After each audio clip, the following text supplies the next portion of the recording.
In May 2020, most of Europe and the US have been locked up at home for 2 months. Just like 400 years ago when Florence was quarantined after a plague outbreak. Because that's what the lockdown is. It's the Middle Ages strategy to fight disease. But the thing is, when I look through my window, I don't see any horse in the streets, just cars. That's because we live in the 21st century. So how come the richest countries in the world are still using this Middle Ages lockdown shit to fight the coronavirus? To try to understand that, let's go through the timeline of this huge mess. On December 31st, 2019, the Chinese health authorities reported a pneumonia outbreak from an unknown cause in the city of Wuhan. A few days later, they gave a sweet little name to the new virus and shared its genetic sequence. Right after that, local authorities in the Hubei region decided it was very urgent to do nothing, so they nicely asked everybody to please shut the fuck up. And those who posted about the virus on social media, like Dr. Li Wenliang, were accused by the police of spreading rumors. 3 weeks, 300 cases and 6 deaths later, the Chinese central government finally stepped in and put Wuhan under lockdown. But the lockdown only buys you some time by containing the spread. What's really needed is to isolate infected people from the rest. So the Chinese priority at that point was to test massively and isolate the infected patients. So how do you test people? There are many types of tests, but the most commonly used is the RT-PCR test that compares DNA samples from the patient with a DNA sample from the virus. These tests are difficult to manufacture though, because lots of equipment and chemicals are involved in the process. Plus, the virus had caught the Chinese with their pants down. They needed the test right now, and they just couldn't produce them fast enough. So what did they do? Did they cry? So they chose to rely on the symptoms of the virus, which are mainly fever, to start testing massively. In Wuhan, the authorities went door to door to conduct body temperature checks, identify infected people, and isolate them. And while the production of RT-PCR tests was ramping up, hospitals in China used chest radiography to identify the pneumonia caused by the virus. At the end of January, China reported almost 8,000 cases and 200 deaths, and new cases were confirmed in countries all over the globe. What about the rest of the world? There's only one thing that the Germans love more than drinking beer. It's being on time. So logically, they were the first to release publicly a RT-PCR test protocol for the virus.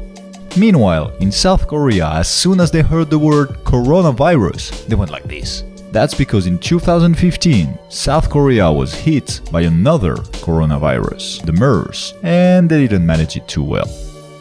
So they made damn sure they wouldn't fuck it up the next time.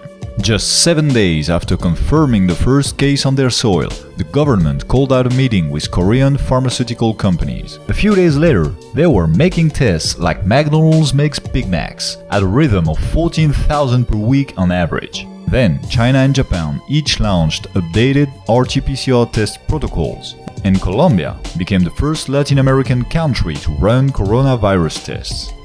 Meanwhile, in Europe and the US... We gon' be alright, nigga, we gon' be alright. Okay, so some countries were ramping up their testing capabilities. Now the question is, who do you test? To be effective, you need to find all the people every infected person has been in contact with and test them. It's called contact tracing. In early February, Singapore, Taiwan, South Korea and China each launched contact tracing apps that relied on big data, mobile phone, credit card, CCTV, whatever, to trace those who had been in contact with confirmed cases. Now let's cut the bullshit. A contact tracing app is a fancy name for mass surveillance. So the logical question every democracy should have asked itself at this point was, is this virus a good enough excuse for the state to spy on us? And then, live with the consequences of the answer. But most countries found a much more pragmatic approach. They just didn't do shit. Nigga, we gon' be alright. So what's the picture at the end of February? China reported almost 80,000 cases. Their data on testing is a bit confusing, but the Guangdong region alone, with some 110 million people, reported 320,000 tests. South Korea had already tested 28,000 people and was averaging 10,000 tests per week after that. Meanwhile, Europe and the US were pretty relaxed, having performed a few thousand tests, even a few hundreds in some cases. You can hear me, do you feel me? We gon' be alright. And then...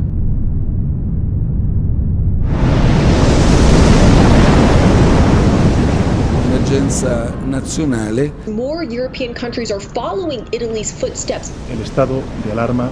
To stay at home. Chez vous. We'll make a decision very quickly, very shortly.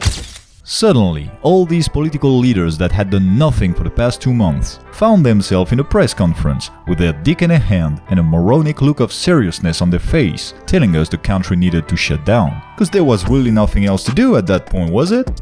In March, one by one, most European countries and US states went into lockdown. End of March. What do the numbers say? 400,000 confirmed cases worldwide. 80% of them lie within 7 countries. What about the tests? South Korea maintained its steady pace and was now close to 7 tests per 1,000 people. The Germans coked up rapidly in March, and so did Italy. France, the US and the UK was still struggling to achieve 1 test per 1,000 people. So we can ask ourselves a meaningful question at that point. What the fuck is up with the tests? Let's look at what happened in the US. Anybody that needs a test gets a test, and the tests are beautiful. Beautiful.